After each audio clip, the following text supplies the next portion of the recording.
मैं ये किसके नाम लिखूं जो अलम गुजर रहे हैं। मेरे शहर जल रहे हैं, मेरे लोग मर रहे हैं, कोई और तो नहीं है पसे खंजर आजमाई, हम ही कत्ल हो रहे हैं, हम ही कत्ल कर रहे हैं। जिस मकाम पे बैठ के मैं ये वीडियो रिकॉर्ड कर रहा हूं, यहां लगभग 1 बरस बाद आया हूं, और 1 बरस बाद यूं इस वक्त आने का बुनियादी मकसद दिल की बात करना है, क्योंकि दिल की बात अगर दिल में रहेगी तो हद से बेजा में घुटन बढ़ती चली जाएगी। मुख्तसर सी बात है जो मुझे आपसे करनी है। तहरीके लब्बैक पाकिस्तान का एहतजाज मौजू है।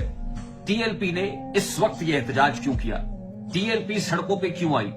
जब फलस्तीन और हमास का मामला इसराइल के साथ तय पा गया, अमन मुआहिदे पर अमलदारी शुरू हो गई, प्रेसिडेंट ट्रंप इसराइल पहुंच गए, तो अब ये तहरीके लब्बैक पाकिस्तान को क्यों याद आया कि आपने फलस्तीनियों से इजहार यकजहती के लिए निकलना है, आपको यूएस एम्बेसी पहुंचना है, या यूएस काउंसुलेट पहुंचना है? ये सब कुछ क्यों याद आया? रियासत ये सवाल कर रही है, हुकूमत पाकिस्तान ये सवाल कर रही है। ये सारे सवालात मैं टीएलपी के सरबराह हाफिज साद हुसैन रिजवी साहब के सामने रखूंगा जिस वक्त वो बखैर आफियत पहुंचेंगे। अल्लाह ताला उनको अपने हिफ्ज़ो अमान में रखे, हाफिज साद हुसैन रिजवी साहब को भी और अनस रिजवी साहब को भी, जिस वक्त वो आएंगे, मुफ्ती साहब भी।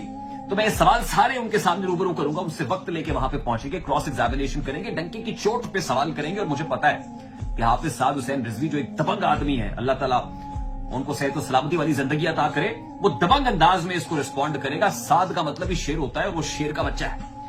I know very well, I know him personally, कि वो इस वक्त जितने दिल गिरफ्तार होंगे वो तमाम तर बातों का बड़ा खंदा पेशानी से जवाब देना जानते हैं और जरूर देंगे। अब जो बात मुझे करनी है वो ये है कि तहरीके लब्बैक पाकिस्तान एक सियासी जमात है, ये रजिस्टर्ड पॉलिटिकल पार्टी है, इलेक्शन कमीशन ऑफ पाकिस्तान में रजिस्टर्ड है, यानी इसको एहतजाज का हक है। और एहतजाज का हक तो मुझे और आपको भी है, राइट टू एसोसिएशन का भी है, पार्टी फॉर्मेशन का भी है। जो तहरीके लब्बैक ने कर ली, एहतजाज मैं भी कर सकता हूं, आप भी कर सकते हैं। तहरीके लब्बैक जो एक रजिस्टर्ड पॉलिटिकल पार्टी है वो भी कर सकती है। तो फिर उस एहतजाज पे इतना तूफान क्यों बर्पा किया जाता है?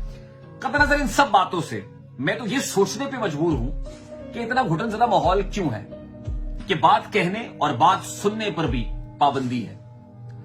मजाक लगता है ना, जिस बस्ती में सासू की रफ्तार पर भी पहरे हों, हाकिम के महकूम पे लगाए घाव गहरे हों, मखहूरो मजबूर बासियों की पलकों पर भी आंसू ठहरे हों, और ये सब कुछ देख कर भी मुनसिफ बहरे हों, ऐसी बस्ती में बोल के लब आजाद है तेरे।